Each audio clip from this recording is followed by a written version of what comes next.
बिस्मिल्लाहिर्रहमानिर्रहीम, अस्सलाम वालेकुम।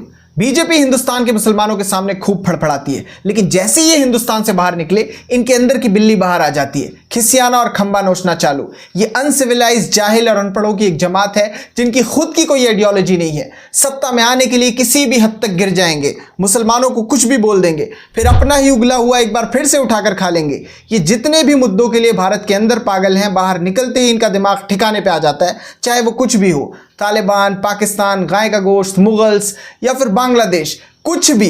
ये इंडियन मुस्लिम कम्युनिटी को टारगेट करने के लिए बस ये सोचना बेवकूफ़ी है कि इनकी आइडियोलॉजी है। ये सत्ता में बने रहने की नीच और घिनौनी चाल है, क्योंकि आइडियोलॉजी वो होती है जिसे हम इनसाइड और आउटसाइड सेम रखते हैं, नेशनली और इंटरनेशनली सेम रखते हैं। बीजेपी की आइडियोलॉजी सिर्फ हिंदुओं को बेवकूफ़ बनाना है। कैसे, इसे हम बिल्कुल डिटेल में फैक्ट्स के साथ समझेंगे। वीडियो को बिना स्किप किए पूरा देखना, क्योंकि इस वीडियो को देखने के बाद बीजेपी को लेकर आपका ओपिनियन बदल जाएगा और जो इनके ब्लाइंड सपोर्टर्स हैं आप उनसे अच्छे से डील कर पाओगे। जहां हम सबसे पहले बीजेपी के दोगलेपन को समझेंगे कि बाहर के मुसलमानों को देखते ये झुक क्यों जाते हैं, चाहे वो अफगानिस्तान हो, बांग्लादेश हो, सेंट्रल एशिया हो, मिडिल ईस्ट हो या दुनिया का कोई दूसरा इलाका, ये वहां जाकर झुक जाएंगे। इनका एक और बड़ा प्रोपेगेंडा है कि पाकिस्तान और बांग्लादेश में तो हिंदुओं को मुसलमानों ने खत्म ही कर दिया है। 1947 में 24% थे, आज 2% है। इस पर बीजेपी को क्लास की जरूरत है, मैंने अच्छे से दी है।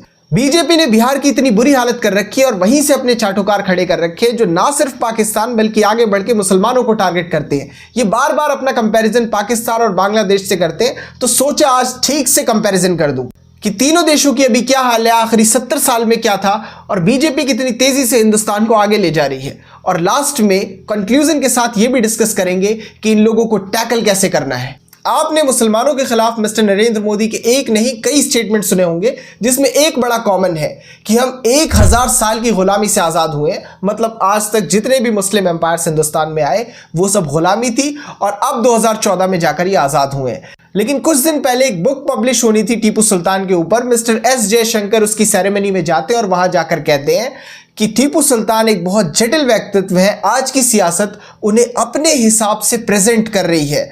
मतलब टीपू सुल्तान की एस जयशंकर तारीफ कर रहे हैं, जो दौर मिस्टर नरेंद्र मोदी के हिसाब से गुलामी का दौर था। Tipu Sultan by any standards is actually a very complex figure in our history and the politics of the day often indulges in cherry picking facts. अभी साल भर पहले जब G20 समिट था इंडिया में, पूरी दुनिया के नुमाइंदे हिंदुस्तान में आए थे। उसमें इंडियन गवर्नमेंट यानी कि बीजेपी की सरकार ये बोलती है कि भारत के पहले डेमोक्रेटिक लीडर बादशाह अकबर थे। यही नहीं, कुछ साल पहले और चलो, साल 2015 में मिस्टर नरेंद्र मोदी की उज्बेकिस्तान ट्रिप हुई।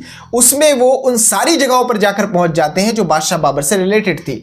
और तो और समरकंद और आगरा को सिस्टर सिटी बनाया जाता है। और इन दोनों सिटीज के बीच में कनेक्शन क्या है? एक सिटी है समरकंद, जहां पर बादशाह बाबर ने अपना पहला एम्पायर बनाया, उसे अपनी पहली दारुल हुकूमत बनाई। उसके बाद वो हिंदुस्तान के आगरा आए और आगरा पर कब्जा करने के बाद वो पूरे हिंदुस्तान के सुल्तान बन गए। मतलब ये उनकी नई दारुल हुकूमत थी। इसका मतलब दोनों हिस्टोरिक सिटी हो गई। और बात यही नहीं रुकी, 1.5 साल बाद उज्बेकिस्तान से एक टीम आती है जिसे उज्बेक गवर्नमेंट भेजती है और यहाँ इंडिया में कल्चरल मिनिस्ट्री वालों ने उनका वेलकम किया। और वो पता है क्या करने आए थे हिंदुस्तान में? बादशाह सलामत की हिस्ट्री पढ़ने और उसको अंडरस्टैंड करने कि हिंदुस्तान के आगे बढ़ने में बादशाह सलामत बाबर का क्या कॉन्ट्रीब्यूशन था। और उन्होंने कहा पढ़ाई लिखाई करने के बाद, समझने के बाद हम इंडिया के अंदर एल्बम भी पब्लिश करेंगे उस हिस्ट्री से रिलेटेड, क्योंकि वो उज्बेकिस्तान के अंदर नेशनल हीरो हैं, बाबर और तैमूर दोनों। अब बीजेपी ने उज्बेकों के आगे तो सरेंडर कर दिया, एक बार हिंदुस्तान के मुसलमानों के सामने भी सरेंडर करके देख लो, आपके और हमारे बीच में सारा मसला ही खत्म हो जाएगा। क्यों? क्योंकि फैक्ट ये है कि बादशाह बाबर और जितने भी मुगल्स मेडवल टाइम में हिंदुस्तान में आए थे, उनकी नस्लें और जनरेशन्स, लोग यही इंडियन मुस्लिम कम्युनिटी का हिस्सा बन के रहे, वो वापस उज्बेकिस्तान नहीं गए हैं। खेल यही खत्म नहीं होता। म्यांमार में मिस्टर नरेंद्र मोदी की एक विजिट होती है, वहां तो कोई मुस्लिम प्रेशर है नहीं, बौद्धिस्ट गवर्नमेंट है, वो भी एंटी मुस्लिम है, लेकिन वहां पर भी बहादुर शाह जफर की मिस्टर नरेंद्र मोदी कब्र पे गए थे फूल चढ़ाने। जब बाहर हकीकत को तस्लीम करना पड़ता है तो यहां पर नौटंकी क्यों? या फिर उज्बेकिस्तान से बोल दो कि ये लोग इन्वेडर थे, ये तो हिंदुस्तान के मुसलमानों के साथ हमारा मसला चल रहा है, यहां क्यों बोले? और अगर नहीं बोल सकते तो इंडियन मुस्लिम कम्युनिटी से मिस्टर नरेंद्र मोदी और पूरी बीजेपी को माफी मांगनी चाहिए, उन्हें टारगेट करना बंद करना चाहिए और हिस्ट्री के साथ छेड़छाड़ बंद करनी चाहिए। हालांकि हमें अपनी तारीख मालूम है, मोहम्मद बिन कासिम से लेकर महमूद गजनवी तक अलाउद्दीन खिलजी से लेकर बाबा हजरत औरंगजेब आलमगीर रहमतुल्लाह अलैह तक, फिर अहमद शाह अब्दाली से लेकर टीपू सुल्तान तक, हमें अपनी तारीख बहुत अच्छे से मालूम है। आपसे सीखने की ज़रूरत नहीं है, हमारी कलम सब लिख रही है, किसी खुशफहमी में मत रहना। और वैसे भी सही तारीख आपको दुनिया के सामने सर झुकाकर तस्लीम करनी पड़ रही है। बीजेपी पिछले 30 सालों से तालिबान को उल्टा सीधा बोलकर सियासत कर रही है और उनका नाम लेकर हिंदुस्तान के मुसलमानों को टारगेट कर रही है। इनके 90% स्पोक्सपर्सन और नेता दिन रात तालिबान तालिबान चिल्लाते हैं। तालिबानी फतवा, तालिबानी सोच, इनकी नौटंकी बंद नहीं हो रही है 30 साल बाद भी। उत्तर प्रदेश में अजय बिस्ट का मानना है कि तालिबान पर अजाब आया था क्योंकि उन्होंने गौतम बुद्ध की मूर्ति को तोड़ दिया था, बामियान वाली। ये तालिबानी मानसिकता हम चलने नहीं देंगे। उत्तर प्रदेश के इलेक्शन में एक बार नहीं, अजय बिस्ट ने कई बार तालिबान का नाम जपा है। अब इससे इनके सपोर्टर्स को लगता है कि अरे नरेंद्र और अजय ने तो पूरा फ्रंट खोल दिया तालिबान के खिलाफ, ना देश में तालिबान की सोच चलेगी और ना बाहर उनसे किसी तरह के कोई रिश्ते रखे जाएंगे। लेकिन फिर से मुंबई के अंदर तालिबान ने अपने नए एनवॉय को अपॉइंट कर दिया है। इंडियन गवर्नमेंट ने उस पर कोई मुदाखलत नहीं की है, इन्होंने चुप्पी साध रखी है। इकरामुद्दीन कामिल बहुत पढ़े लिखे इंसान है, PhD ग्रेजुएट है। ये 2 साल से तालिबान से ऑफिशियली बात कर रहे हैं, कभी कतर में, कभी काबुल में। एक हाई लेवल मीटिंग तो अभी कुछ दिनों पहले तालिबान के डिफेंस मिनिस्टर और मुल्ला उमर के बेटे मुल्ला याकूब के साथ हुई है। क्यों, क्या जरूरत है? अगर तुम्हारी आइडियोलॉजी इतनी ज्यादा इंपॉर्टेंट है तो एक फ्रंट खोल दो तालिबान के खिलाफ और कह दो कि हम उन्हें अफगानिस्तान की लेजिटिमेट फोर्स नहीं मानते। वेस्ट के ऊपर प्रेशर डालो कि इस्लामिक शरिया की वजह से बीजेपी की गवर्नमेंट तालिबान की गवर्नमेंट को एक्सेप्ट नहीं करेगी, उनके साथ कोई रिलेशंस नहीं बनाएगी। क्योंकि ये तो सिर्फ अशरफ गनी से बात कर रहे थे। अब बीजेपी या तो तालिबान के साथ हो सकती है या तालिबान के खिलाफ हो सकती है। अब या तो तालिबान के खिलाफ हो जाओ, फिर जो हिंदुस्तान में तुम सर्कस करते हो उसे देखने में मजा आए, या अजय बिस्ट से बोलो कि वो हिंदुस्तान के मुसलमानों को टारगेट करने के लिए तालिबान तालिबान चिल्लाना बंद करे। मुंह बंद हो जाना चाहिए सबका, बगैर मतलब अपना वॉइस बॉक्स फाड़ रहे हैं। या हिंदुस्तान के मुसलमानों की तरह बोल दो कि हमें तालिबान की सरकार से कोई परेशानी नहीं है। अफगानिस्तान पे कौन रूल करेगा ये अफगान्स डिसाइड करेंगे, हम नहीं। अशरफ गनी थे, अच्छा था, अब तालिबान है और भी अच्छा है। हिंदुस्तान में सबसे ज्यादा पैसा अरब वर्ल्ड से आता है, लेकिन अगर आप इंडियन इंटरनेट खोल लेंगे तो सबसे ज्यादा नफरत इंडियंस अरब्स के खिलाफ ही फैला रहे हैं। और इसमें ऐसा नहीं कि मामूली लोग फैला रहे हो, बीजेपी के बड़े बड़े नेता इसमें शामिल हैं। बीजेपी का तेजस्वी सूर्या अरब खवातीन के खिलाफ बहुत शर्मनाक बयानबाजी करता है। वैसे तो उसे शर्म आनी चाहिए थी औरतों के खिलाफ ऐसी बातें बोलते हुए, क्योंकि उसे उसी वक्त अपनी माँ और अपनी बहन की याद आती, अगर वो शरीफ इंसान होता तो। लेकिन कम से कम MP होते हुए इतना तो सोच ही सकता था कि उन्हीं अरबों के यहाँ से हिंदुस्तान में सबसे ज्यादा पैसा आता है, सबसे ज्यादा इंडियंस वहीं पर काम करते हैं। जिस अमेरिका के तुम पैर धुल के पी रहे हो वहां से इतना पैसा नहीं आता। अभी ट्रंप आया है, ये जितने भी सड़कों पर सेलिब्रेशन कर रहे हैं, इन्हें नहीं पता है कि लैक ऑफ इंडियंस को वो डिपोर्ट करेगा, तब सारा सेलिब्रेशन खत्म। खैर, इन्हें पता ही क्या है। नुपुर शर्मा और बीजेपी के बहुत से लीडर्स ओपनली सैयदुल अंबिया नबी करीम सल्लल्लाहु अलैहि वसल्लम की शान में गुस्ताखी करते हैं।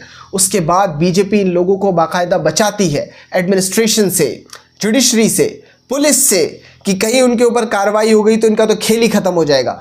बीजेपी सबसे ज्यादा हेट स्पीच देने वाली पार्टी है कंट्री के अंदर। हरियाणा का फॉर्मर चीफ मिनिस्टर कश्मीर में 370 हटने के बाद कश्मीर की बेटियों को गाली देता है। नरेंद्र मोदी का खुद का स्टेटमेंट है कि मुसलमानों के ज्यादा बच्चे होते हैं, जबकि वो खुद 6-7 भाई बहन हैं। मुसलमान हिंदू औरतों के मंगलसूत्र को छीन लेंगे क्योंकि सेकुलर पार्टीज छीन कर दे देंगी।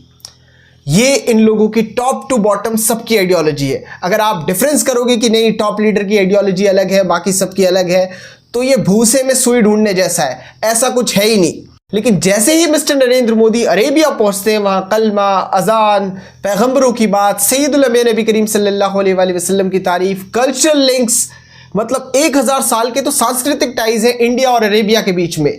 जो इंडिया के इंडिपेंडेंस डे में 1000 साल गुलामी का दौर है, इस्लामिक डेवलपमेंट का पीरियड, वो अरेबिया में जाकर सांस्कृतिक टाइज डेवलप्ड होने वाला दौर हो जाता है। अरब्स को तो ये समझ में ही नहीं आता होगा कि ये सेम आदमी और इसकी पॉलिटिकल पार्टी अपनी कंट्री में कैसे जहर घोलती होगी। It's original from the holy prophet and the fundamental values of Islam, which literally means peace. That when we think of the 99 names of Allah, none stand for force and violence. Allah is Rahman and Rahim. Jordan एक ऐसी पवित्र भूमि पर आबाद है जहां से खुदा का पैगाम पैगंबरों और संतों की आवाज बनकर दुनिया भर में गूंजा। एक बहुत अजीम सूफी संत हजरत निजामुद्दीन औलिया जिनका जिक्र हमारे यहाँ बहुत स्वाभाविक किया जाता है, उनकी दरगाह यहां से कुछ ही दूरी पर है। लेकिन आप इन लोगों से क्या ही एक्सपेक्ट कर सकते हो, ये बीजेपी के लीडर्स की असलियत है।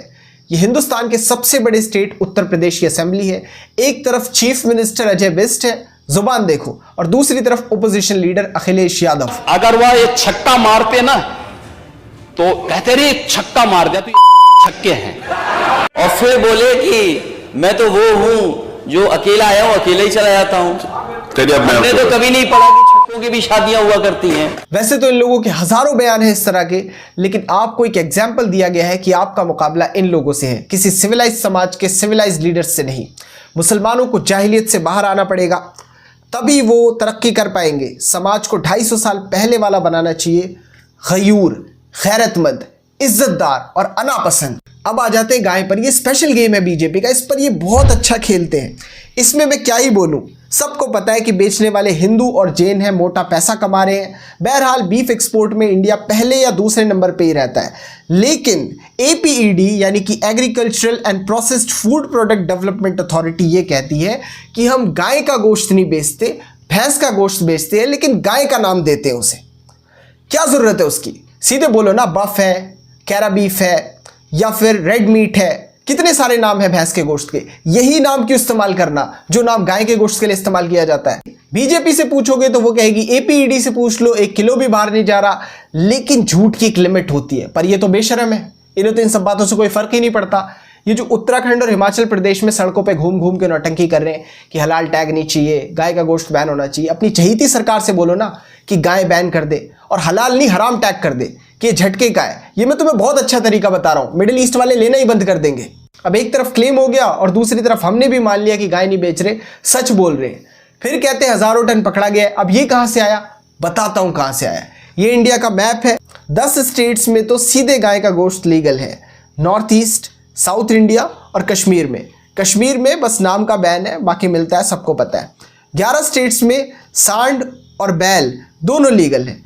अब भाजपा कह रही है कि हम बेच ही नहीं रहे और ये गाय के नाम पे भैंस बेच रहे हैं, और इंडिया नंबर 1 और नंबर 2 पे जा रहा है बीफ एक्सपोर्ट में, बफ एक्सपोर्ट में नहीं। क्रोनोलॉजी समझ रहे हो?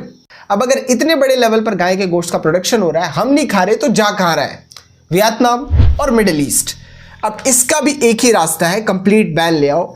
एक बार जब इसका मार्केट खत्म हो जाएगा, मैटर ही सॉल्व है।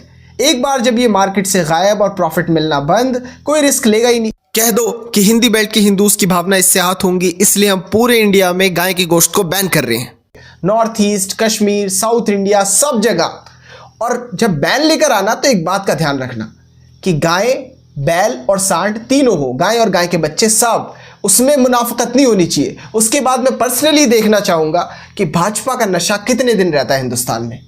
बांग्लादेश और इंडिया के रिलेशंस बहुत अच्छे थे। फिलहाल तो बीजेपी की गवर्नमेंट ने यह हालत कर दी कि पाकिस्तान और बांग्लादेश तेजी से अपने रीयूनिफिकेशन की तरफ ही बढ़ रहे हैं। अब वो ऐसा कर क्यों रहा है? इनकी हिपोक्रेसी की वजह से। ईस्ट में कोई भी प्रॉब्लम होगी, ये उसकी जड़ बांग्लादेश को बताएंगे। बांग्लादेशी भारत में घुस रहे हैं, भारत पे कब्जा कर रहे हैं। तो इंडिया की होम मिनिस्ट्री और गवर्नमेंट क्या कर रही है? वहां भी टारगेट बांग्लादेश और वहां के मुसलमान नहीं है। ये तालिबान की तरह उनका भी कुछ नहीं बिगाड़ सकते। ये यहां पर भी उनका नाम लेकर इंडियन मुस्लिम कम्युनिटी को टारगेट कर रहे हैं कि इंडियन मुस्लिम्स ये जो इतने ज्यादा है ना, इनमें बांग्लादेशी भी मिक्स है। लेकिन जैसे ये बात मिस्टर चौधरी को पता लगती है, जो उस वक्त के फॉरेन मिनिस्टर थे, वो कहते हैं कि आप एक लिस्ट बना दो हमारे सारे सिटीजन्स की, हम अपने सारे सिटीजन्स को ले लेंगे और हम भी एक लिस्ट बनाएंगे, क्योंकि बहुत सारे इंडियंस भी हमारे यहाँ के रह रहे हैं, हम उन्हें बाहर निकाल देते हैं, आप हमें हमारे वाले दे दो। तो जैसे ही ये उस बात को सुनते हैं, कहते हैं कि ये सब हमारा इंटरनल मैटर है, आप क्यों गुस्सा हो रहे हो? ये कैसी हिपोक्रेसी है? बाहर निकलते इनका टायर पंचर हो जाता है। बिहार के रिपोर्टर्स और सो कॉल्ड इंटेलेक्चुअल्स की इंटरनेट पर भरमार है, बगैर मांगे ज्ञान बांट रहे हैं। पाकिस्तान तक तो ठीक है, ये आगे बढ़कर मुसलमानों को ही टारगेट कर रहे हैं। ये अपनी स्टेट की खस्ता हाली छोड़कर हर चीज को डिस्कस कर रहे हैं, ई ऊ काका की कुछ भी। मैं इनकी बकवास को यहां पर ऐड नहीं करूंगा, बल्कि अपने ट्विटर हैंडल पर उनके लिंक्स को पोस्ट कर दूंगा, आप वहां जाकर देख लेना कि क्या क्या बक रहे हैं। गरीब, भिखारी, कटोरा, पाकिस्तान और फिर मुसलमान, इतना बड़ा मुस्लिम वर्ल्ड है, किसी ने एक सुई तक नहीं बनाई। अब क्या बनाया है और क्या नहीं बनाया, उसके लिए तो तुझे पढ़ना पड़ेगा। इस्लामिक हिस्ट्री, खिलाफत, golden age of Islam, house of wisdom, Mughal India, Ottoman empire, फारसी सफ़ी, इतने सारे इन्वेंशंस हुए मुस्लिम वर्ल्ड में कि मैं गिना नहीं सकता। एक पूरा 50 मिनट का वीडियो बन जाएगा, एक बुक लिख दूंगा उस पर। अलजेब्रा से लेकर दुनिया की पहली उड़ान तक, दुनिया के पहले मिसाइल से लेकर आज के हिंदुस्तान के न्यूक्लियर कैपेबल मिसाइल तक, तुम सब छोड़ो। जिस यूट्यूब पर तुम वीडियो अपलोड कर रहे हो उसे बनाने में भी एक बांग्लादेशी मुसलमान ने सबसे इंपॉर्टेंट रोल प्ले किया है, क्योंकि वो और उसके अब्बू मेहनत कर रहे थे। तुम्हारी तरह गले की इस वाली नस पर जोर डालकर अपनी जान को खतरे में नहीं डाल रहे थे। ये एक फैक्ट है कि इस वक्त पाकिस्तान की इकोनॉमिक हालत खस्ता है, लेकिन उससे तुम्हें क्या? तुम अपनी स्टेट की इकोनॉमिक खस्ता हाली पर बात क्यों नहीं करते? पाकिस्तान का जो सबसे पोरेस्ट प्रोविंस है ना बलूचिस्तान, उसकी भी जीडीपी पर कैपिटा बिहार से डबल से भी ज्यादा है। बाकी पाकिस्तानी स्टेट्स को छोड़ दो। क्या पटना का कंपैरिजन इस्लामाबाद, लाहौर, कराची, रावलपिंडी, फैसलाबाद, हैदराबाद, क्वेटा, पेशावर या फिर अपकमिंग ग्वादर से हो सकता है? सिंपल जवाब है नहीं। अब आपने तो सामने वाले को भिखारी बोल दिया, उसने आप पर एनालिसिस कर दी, फिर क्या होगा? $710 जीडीपी पर कैपिटा क्या है ये अपने नेताओं से सवाल नहीं कर रहे, बल्कि नौटंकी और बकवास कर रहे हैं। और सेम हालत उत्तर प्रदेश की भी है, बिहार से थोड़ा सा बेहतर, लेकिन ये भी पाकिस्तान का जो सबसे गरीब प्रोविंस बलूचिस्तान है उससे पीछे हैं जीडीपी पर कैपिटा में। दिल्ली कैपिटल रीजन और इस्लामाबाद कैपिटल रीजन, इनका जीडीपी पर कैपिटा और लिविंग स्टैंडर्ड निकाल लो, तुम खुद ही निकाल लो। और ये हालत तब है जब लिटरली पाकिस्तान की इकोनॉमी धूल चाट रही है। साल 2008 में आकर इंडियन इकोनॉमी और जीडीपी पर कैपिटा पाकिस्तान से बेटर परफॉर्मेंस में आती है, यानी सिर्फ 16 साल से। और हम एक ऐसे देश के साथ कंपैरिजन कर रहे हैं जिसमें डिकेड्स से पॉलिटिकल इंस्टेबिलिटी है, जो टूट चुका है और जो पड़ोसी अफगानिस्तान में 40 साल से जंग में इन्वॉल्व था, तब भी ठीक से कंपैरिजन नहीं हो पा रहा है। अगर इसी बीच इंडिया चाइना बन गया होता तो ये बातें कहने लायक थी, फिलहाल बेकार हैं। फिर वो दूसरों के चक्कर में पड़ा, कुछ ऐसे कारनामे किए जो नहीं करने थे, मिसालें बनाई करप्शन की, और फिर 20 साल में पाकिस्तान ऐसी जगह आकर खड़ा हो गया कि कई इलाकों में तो आटे तक की किल्लत है। और जो स्टेट्स इस वक्त पाकिस्तानी स्टेट्स से आगे हैं, जैसे south Indian states, Kerala, Karnataka, Maharashtra, Telangana, Tamil Nadu या नॉर्थ में पंजाब, वो अपने काम में बिजी हैं, उनके पास चिल्लाने का टाइम नहीं है। देखो, पाकिस्तान की फिलहाल हालत खराब है, लेकिन डिफरेंस सिर्फ यही है कि वो अगर यहां पर है तो तुम यहां पर हो, और आज से 20 साल पहले वो यहां पर था, तुम यहां पर थे। यही चल रहा है, दोनों के बीच में और कोई ज्यादा डिफरेंस है नहीं। ये सुपरस्टार्स तुम्हें क्या समझाने की कोशिश कर रहे हैं कि देख, तू अमेरिका में रहता है और पाकिस्तानी केन्या में। ऐसा कुछ नहीं है। बिहार के लोग बहुत सीधे और इनोसेंट होते हैं, बहुत साफ दिल के होते हैं। मैं बहुत से लोगों से मिला हूं। चलो ठीक है कि आपको इस बात से खुशी मिलती है कि पाकिस्तान की इकोनॉमी डाउन चल रही है, कोई बात नहीं, आपका अपना माइंडसेट है। लेकिन आपको इन झूठे सुपरस्टार्स से पूछना होगा कि बिहार में लोगों को मेंढक और चूहे क्यों खाने पड़ रहे हैं? हिंदुस्तान में तो आटा कम नहीं है। इंफ्रास्ट्रक्चर खराब क्यों है? पानी साफ क्यों नहीं आ रहा है? ये लोग जिस स्टेट में, जिस जमीन पर खा रहे हैं, उसके लिए आवाज कब उठाएंगे? जब मिस्टर नरेंद्र मोदी की रैलियां होती हैं तो ये सबसे अगली वाली लाइन में आकर भीड़ लगा लेते हैं। इनसे पूछो क्या उसका कोई फायदा है? ये लोग जो बिहार के सीधे साधे लोगों को बेवकूफ बनाकर खा रहे हैं, इनसे पूछो कि बिहार मुस्लिम रूल में कैसा था? क्या जैसी मोहब्बत शेरशाह सूरी ने बिहार से की थी आज के नेता कर पाएंगे? अकबर, सलीम, शाहजहां और बाबा हजरत औरंगजेब आलमगीर रहमतुल्लाह अलैह के वक्त में बिहार कैसा था? मैं बताता हूं, आज से लाख गुना बेहतर। और अगर बेहतर था तो इन जाहिलों की हिम्मत कैसे हो रही है बिहार के मुसलमानों पर उंगली उठाने की? अपनी सुनहरी तारीख इनके मुंह पर मारो और भाजपा को भी आईना दिखाओ। ये बांग्लादेश करते हैं, मुंह पर नहीं, पीठ पीछे, सिर्फ अपने रेडिकल वोटर को खुश करने के लिए। कभी मुंह पर बोलकर देख लो। खैर, उसकी जीडीपी $500 बिलियन की होने वाली है। महाराष्ट्र छोड़कर इंडिया में कोई ऐसा स्टेट नहीं है जो फिलहाल उसकी टक्कर का हो जीडीपी में। दिल्ली छोड़कर नॉर्थ की किसी भी स्टेट की सिटी का कंपैरिजन बांग्लादेश के चित्तगोंग और ढाका से नहीं हो सकता। अब बांग्लादेश में स्टेट तो होती नहीं है, एडमिनिस्ट्रेटिव डिविजन्स होते हैं, विभाग। उनका एक चित्तगोंग विभाग है, उसका कंपैरिजन नॉर्थ के एक दो स्टेट्स के साथ छोड़कर किसी से भी कर लो। नॉर्थ छोड़ो, वो साउथ की कई स्टेट्स पर भारी पड़ जाएगा। तो जिंदगी इतनी आसान नहीं जितना गुजरात से आए पॉलिटिशियंस आपको बता रहे हैं। ये तो सीधा सीधा पाकिस्तान और बांग्लादेश से कंपैरिजन नहीं हो पा रहा, और हिंदुस्तान का बनता भी नहीं है कि पाकिस्तान और बांग्लादेश से कंपैरिजन किया जाए, क्योंकि हिंदुस्तान आबादी के लहजे से दुनिया का सबसे बड़ा देश है, एरिया के लहजे से दुनिया का 7वां सबसे बड़ा देश है। हिंदुस्तान का कंपैरिजन चीन और अमेरिका के साथ होना चाहिए। क्या हिंदुस्तान का टॉप प्रोविंस महाराष्ट्र, इसका कंपैरिजन चाइना के टॉप प्रोविंसेस ग्वांगडोंग और जियांसू से हो सकता है? एक और बड़ा सवाल भाजपा ने मशहूर कर रखा है कि 1947 में पाकिस्तान में हिंदू आबादी कितनी थी? 24%। आज कितनी है? 2% से भी कम। हिंदुस्तान में 1947 में मुसलमानों की आबादी कितनी थी? 10%। आज कितनी है? 20%। मतलब वहां भी हिंदू घट गए, यहां भी हिंदू घट गए। अब यहां वाली बात तो ठीक है, लेकिन पाकिस्तान पर बीजेपी की साइंस और नॉलेज बहुत कमजोर है। अब इनके गलत होने के दो ही मतलब हो सकते हैं। पहला, ये हिंदुओं को पागल समझते हैं, और दूसरा, ये खुद का मकल जाहिल है, क्योंकि ये सब इतना सीधा नहीं है। अब 1947 का डेटा भाजपा के पास कहां से आया मुझे नहीं पता, क्योंकि अनडिवाइडेड इंडिया का सेंसस या तो 1941 में हुआ है, उसका डेटा है, या 1951 में इंडिया की ही तरह पाकिस्तान का भी सेंसस हुआ था, उसका डेटा है। अब उस वक्त का पाकिस्तान यानी कि अनडिवाइडेड पाकिस्तान, पाकिस्तान और बांग्लादेश मिलाकर, उसमें हिंदू आबादी 20.5% थी, 24% नहीं। लेकिन उसमें भी वेस्टर्न पाकिस्तान यानी कि आज का पाकिस्तान, वहां हिंदू आबादी महज 1.6% थी, और आज कितनी है? 2.2% के करीब, यानी कि 25% के करीब पाकिस्तान में हिंदू आबादी बढ़ी है। अब इसमें भी एक कॉन्ट्रडिक्टरी है, क्योंकि पाकिस्तान हिंदू काउंसिल कहता है कि हम 2.2% नहीं बल्कि 4% है पाकिस्तान की आबादी में। इसका मतलब पाकिस्तान में हिंदू आबादी 200% के करीब बढ़ गई है। अब बीजेपी और उसके पीछे जो पागल घूम रहे हैं, मैं उनकी बात तो मान नहीं सकता। तुम पाकिस्तान में रहते नहीं हो, मुझे पाकिस्तान के हिंदुओं की सुननी पड़ेगी, और उनके हिसाब से डेटा इधर जा रहा है, क्योंकि 1941 के सेंसस में हिंदू आबादी वेस्टर्न पाकिस्तान के अंदर सिर्फ 14% थी, जो 1947 आते आते मैस माइग्रेशन की वजह से आधी हो गई थी।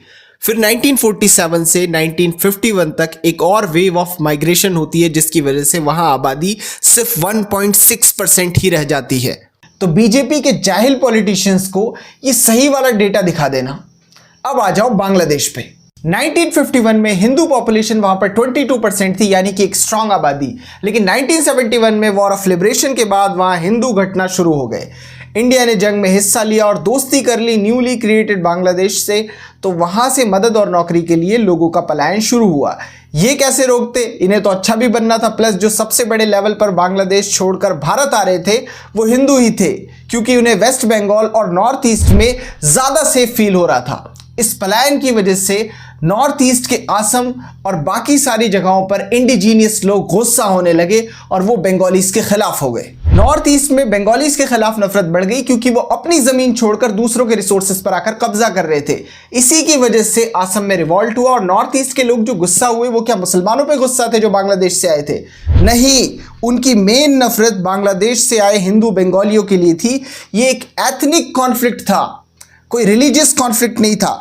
तो ख़त्म कोई नहीं हुआ, वो सब भागकर इधर आ गए हैं, क्योंकि इंडिया ने ऐसी पॉलिसीज़ बनाई हैं। अब बीजेपी CAA और NRC लेकर आई है, उसके तहत अगर हिंदू बंगालीज जो बांग्लादेश के अंदर रहते हैं वो भारत आ जाते हैं, तो कल ये चिल्लाएंगे कि बांग्लादेश के मुसलमानों ने तो हिंदुओं को ख़त्म ही कर दिया।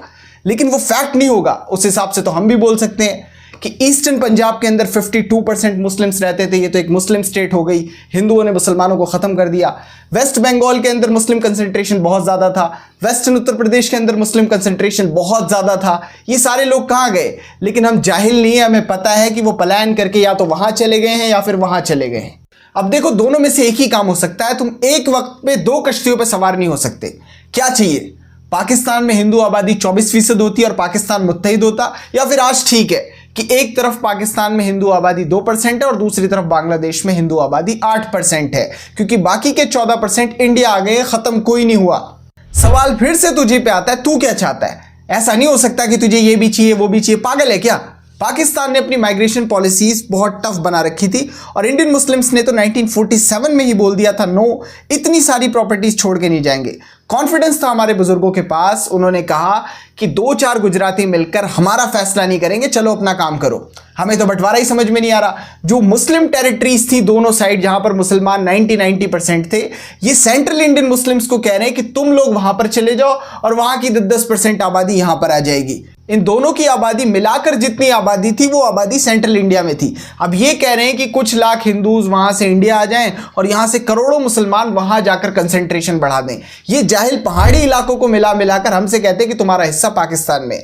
ये मैं आपको एक एग्जाम्पल के तौर पर बता रहा हूं, क्योंकि मेरा मानना यह है कि 1947 में जो हुआ वो गलत था, क्योंकि वो मुल्क का बंटवारा नहीं था, वो मुसलमानों का बंटवारा था। आज साउथ एशियन मुस्लिम कम्युनिटी 3 हिस्सों में बंट गई है, और ये हमारे लिए सबसे ज़्यादा नुकसान की बात है। आज आबादी रफली 40% के करीब होती। आपको लगता है कि हालात ऐसे होते जैसे आज हैं? इन्हें लग रहा है कि बस यही समझदार है। देखो, सियासत और सत्ता अपनी जगह है, लेकिन मुझे लगता है, मैं इस बात पे स्ट्रांगली बिलीव करता हूं कि 1947 में ही मुल्क अच्छा लग रहा था, मुत्तहिद, जब मुसलमान एक साथ रहते थे। इसलिए हम कल भी यही थे, आज भी यही हैं, और क़यामत तक यहीं रहेंगे और अपने बुजुर्गों के उन मिसलों को दोहराते रहेंगे कि ना हम इस्लाम छोड़ेंगे और ना हिंदुस्तान छोड़ेंगे। ये कहते हैं कि पाकिस्तान और बांग्लादेश के हिंदुओं के लिए हिंदुस्तान के मुसलमानों ने कुछ बोला, उनकी आवाज़ उठाई, उनके लिए प्रोटेस्ट किया। अरे एक परसिक्यूटेड माइनॉरिटी दूसरी परसिक्यूटेड माइनॉरिटी के लिए बोलकर क्या कर लेगी? और हमारे बोलने से बड़ा चक्का जाम हो जाना है पाकिस्तान और बांग्लादेश का। और जो दंगों और माइनॉरिटी परसिक्यूशन की हिस्ट्री इंडिया की है भाजपा नाम के नासूर के जन्म के बाद से, ऐसी तो पूरे साउथ एशिया में कहीं नहीं है। 1984 में सिखों का कत्लेआम हुआ, 10,000 लोग अनऑफिशियली मारे गए थे। अगर इतने लोग सिर्फ मारे गए हैं तो घायल कितने होंगे, नुकसान कितना हुआ होगा? मारने वाले लोग मेजॉरिटी के थे और मरने वाले माइनॉरिटी के। अगर उनका धर्म देखा जाए तो 1992 में जब बाबरी मस्जिद शहीद हुई तो उसी सेम वक्त मुंबई में शिवसेना ने दंगा किया। दंगाइयों का धर्म क्या था? फिर 2002 में नरेंद्र मोदी के चीफ मिनिस्टर रहते हुए हजारों मुसलमानों का गुजरात में कत्ल हुआ ऑर्गेनाइज तरीके से। ईसाइयों के खिलाफ कितने वायलेंस हुए? मणिपुर में दंगाइयों का धर्म क्या है? सवाल यह है कि तुम खामोश क्यों हो? तुम सड़कों पे क्यों नहीं आते? अपने देश के दंगाइयों को सजा कब दोगे? दूसरे मुल्कों को छोड़ो। और एक बार फिर से कह रहा हूं, आखिरी 80 साल की हिस्ट्री उठा लो, जैसे लॉ एंड ऑर्डर बिगड़ने की सिचुएशंस इंडिया में थी, जैसी दंगों की सिचुएशंस इंडिया में थी, जो माइनॉरिटी परसिक्यूशन इंडिया में हुआ है, ऐसा पूरे बर्रे सगीर में कहीं नहीं हुआ है। दुनिया कायदे से चलती है और कायदा यही कहता है कि अगर तुम गुजरात के मुसलमानों के लिए बोलो तो हम पाकिस्तान के हिंदुओं के लिए बोले, क्योंकि दंगाई खुलेआम घूम रहे हैं और बड़े बड़े ओहदों तक पहुंच गए बिना उस कम्युनिटी के ग्रीन लाइट के। अपनी गिरेबान में झांको, ज़्यादा समझदार बनने की ज़रूरत नहीं है। कायदा यही कहता है कि तुम 1984 में सिखों के साथ जो हुआ उसके खिलाफ बोलो, उसे नस्ल कुशी तस्लीम करो, दोषियों को सजा दिलाओ जो आज तक खुले घूम रहे हैं। तो हिंदुस्तान का मुसलमान बांग्लादेश के हिंदुओं के लिए बोले। जो हिंदू फैनेटिक ग्रुप्स क्रिश्चियंस के साथ कर रहे हैं उसके खिलाफ बोलो। तो हिंदुस्तान का मुसलमान मणिपुर के हिंदुओं के लिए बोले। कायदा यही कहता है कि अगर तुम कश्मीर के मुसलमानों के परसिक्यूशन और उनके डेमोक्रेटिक राइट्स के लिए बोलो, जैसे लैंड लॉज हिमाचल प्रदेश और नॉर्थ ईस्टर्न स्टेट्स में है, वैसे ही कश्मीर की कल्चरल और रिलीजियस आइडेंटिटी को प्रोटेक्ट करने के लिए फिर से पहले वाले लॉज वहां बहाल किए जाएं, तो हिंदुस्तान का मुसलमान कश्मीरी पंडितों के पलायन के लिए बोले। इस डबल स्टैंडर्ड के बावजूद भी हिंदुस्तान के मुसलमानों ने सबके लिए बोला। दुनिया कायदे से चलती है, तुम्हारी मक्कारी से नहीं। अच्छा तुम बताओ, नरेंद्र मोदी ने क्या किया इन दोनों मुल्कों के हिंदुओं के लिए? क्या किया? वोट कमाए इनके नाम पे। क्योंकि जब तक बांग्लादेश में शेख हसीना की गवर्नमेंट थी इनका मुंह सिला हुआ था। जैसे ही बीएनपी, जमात और मिस्टर यूनुस आए, इनका मुंह खुल गया है। उससे पहले मोदी ने बोला वो तुम पूछो तुम्हारा काम है, CAA और NRC की बात मत करना, वो लॉलीपॉप था तुम्हारे लिए। राजस्थान और दिल्ली में बस्तियां जाकर पूछ लो कि उन गरीबों की गरीबी का कैसे मजाक उड़ाया गया है।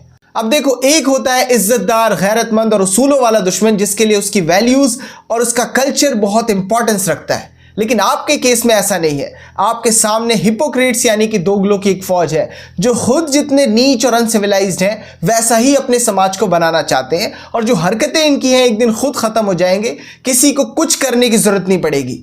लेकिन इन्हें अपना प्रोपेगेंडा आगे बढ़ाने के लिए, उसे चलाने के लिए आपकी मदद की जरूरत होती है। ये क्या करते हैं? एक चाल चलते हैं मुसलमानों को उकसाने के लिए जिसमें इन्हें रिएक्शंस का इंतजार होता है। फिर ये आप ही के ऊपर क्रैकडाउन करेंगे, आपकी प्रॉपर्टीज को नुकसान पहुंचाएंगे और आप ही को जेलों में भर देंगे, और अपनी कम्युनिटी को ये दिखाएंगे कि हम मुस्लिम्स को सप्रेस्ट कर रहे हैं, जिसके बाद इनका रेडिकल वोटर इनके साथ बना रहेगा। हमें बस वही नहीं करना जो ये हमसे करवाना चाहते हैं, हमें वो करना है जिसकी इन्हें एक्सपेक्टेशंस ना हो। संभल में हमने अपने 5 नौजवानों को खो दिया। हम कितनी मदद क्यों ना कर लें, कभी भी उन नौजवानों की कमी को पूरा नहीं कर पाएंगे। झूठे केसेस में सैकड़ों नौजवानों को जेल में भेजा गया। जानता हूं सब गलत है और कानून के खिलाफ हुआ है, और इन्होंने तब तक संभल के चक्कर काटे जब तक वहां वायलेंस नहीं हो गया। सर्वे के बाद एक बार फिर से सर्वे की इजाजत दी गई। साथ में पहले ही दिन सब कुछ पारित करके इन्होंने टीम भेज दी। वो सारी बातें मुझे पता है, लेकिन हम इसे और अच्छे से डील कर सकते थे, क्योंकि इस वक्त अखबार और सरकार दोनों इन्हीं की है।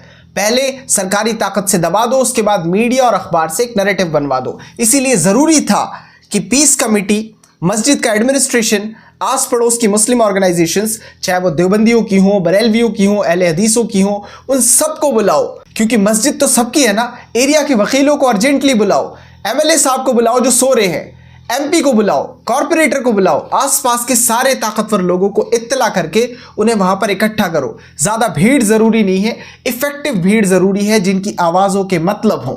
वो उन्हें वहां टैकल कर सकेंगे और ये भी समझ पाएंगे कि यहां भाजपाई नौटंकी चल रही है। पीस कमेटी को ये भीड़ नहीं लगने देनी चाहिए थी, उन्हें ये सब और अच्छे से हैंडल करना चाहिए था।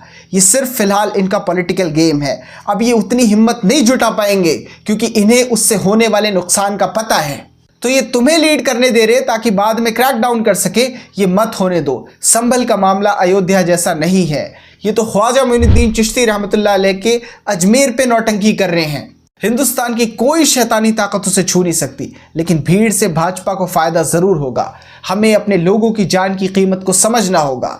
इनकी गंदी सियासत के चलते अपने लोगों की कीमती जानों को खतरे में मत डालो। पॉलिटिकल स्टेबिलिटी बहुत ज़रूरी है। मुस्लिम मेजॉरिटी सीट्स पर भाजपा जीत जाती है क्योंकि मुसलमानों के पास अपने अलग अलग प्यारे हैं। कम्युनिटी की जीत के लिए खुद हारना सीखो, ये मैं सबके लिए कह रहा हूँ। बाबा हजरत औरंगजेब आलमगीर रहमतुल्लाह अलैह जब दक्कन में मराठों और अपनी ही आस्तीन में छुपे सांपों को हराकर वापस आए, दक्कन फतेह हो गया, उसके बाद किंगडम ऑफ कलात बलूचिस्तान के अंदर उन्हें कैंपेन करनी थी। लेकिन वो किंगडम ऑफ कलात के एम्पायर को रिकॉग्नाइज करते, उनसे बातचीत करते और रिलेशंस बना लेते हैं। इससे मुगल झंडा तो वहां नहीं फहरा, लेकिन एक कम्युनिटी के तौर पे हम जीत गए क्योंकि मुसलमानों का आपस में खून नहीं बहा। बहुत से क्लैरिक्स हैं, वो डिफरेंट पॉलिटिकल पार्टीज को सपोर्ट कर देते हैं, बगैर मतलब की कमेंट बाजियां करते हैं और हारने के बाद ये कहते हैं कि हमें तो सियासत का कुछ पता ही नहीं था। अरे जब सियासत का नहीं पता था तो आपको उस पर कमेंट करने की क्या जरूरत थी?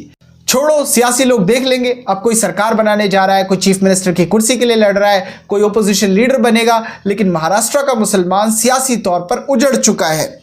इसीलिए हमें इस बात को समझना पड़ेगा कि मुदाखलत गलत है। कम से कम हम अपनी मेजॉरिटी वाली सीट्स तो जीत लेते। आपकी मुदाखलत की वजह से मुसलमान कंफ्यूज हो गया और बंटने की वजह से छोटे छोटे मार्जिन्स पर हम वो सीट्स बीजेपी से हार गए जहां पर मुस्लिम्स को हारना भी नहीं चाहिए था। मुझसे बहुत पहले किसी ने कहा था कि हिंदुस्तान के मुसलमानों के लिए पॉलिटिकल रिप्रेजेंटेशन जरूरी है ही नहीं, उन्हें स्टार्टअप करने चाहिए, बिजनेसेस करने चाहिए, सोशल डेवलपमेंट पे ध्यान देना चाहिए और एजुकेशन पे ध्यान देना चाहिए और इस हिसाब से अपने आप को एक डेवलप्ड कम्युनिटी बनाना चाहिए जैसे यूनाइटेड स्टेट्स की जूइश कम्युनिटी है। अब ये बात तो बिल्कुल ठीक है कि यूनाइटेड स्टेट्स के अंदर जूइश लॉबी बहुत ज़्यादा स्ट्रांग है क्योंकि जूइश लोग काफ़ी ज़्यादा स्ट्रांग है यूनाइटेड स्टेट्स के अंदर। लेकिन अमेरिकी सियासत को तुमने ठीक से नहीं पढ़ा। अमेरिका के अंदर सिर्फ 2% ज्यूज हैं, लेकिन पॉलिटिकल रिप्रेजेंटेशन उनका 8 से 10% के करीब है। तो किसी भी कम्युनिटी को आगे बढ़ने के लिए ओवरऑल डेवलपमेंट की जरूरत होती है। ऐसा नहीं कि हम सियासत को पीछे छोड़ देंगे और हमारी हिंदुस्तान में आबादी 20% रहेगी। ये पागलपन है। अगर लोगों के दिमाग को पॉल्यूट कर रहे हो तो अभी उसे बंद कर दो। एक और किस्म के लोग हैं हम में, ये अपने नेताजी के झमेले से बाहर नहीं आते। इनके लिए मुसलमानों से ज्यादा इंपॉर्टेंट इनके नेताजी की हार या जीत है। ये तुम्हें उल्टी सीधी कहानियां सुनाते रहेंगे। हम तुम्हारे नेताजी की मजम्मत बंद कर देंगे अगर वो तुम्हारी स्टेट की पॉपुलेशन परसेंटेज के हिसाब से तुम्हें असेंबली में सीट देने के लिए तैयार हो। अकल तुम में है नहीं, उस छोटी सी अकल को खूब चला रहे हो गुलामी के लिए। तुम्हारे बड़े बड़े नेता, बड़े बड़े चेहरे झूठे केसेस में जेलों के अंदर है, कौन सड़कों पे है। इस वीडियो में बस इतना था। वीडियो को शेयर करें। Thank you so much for joining us.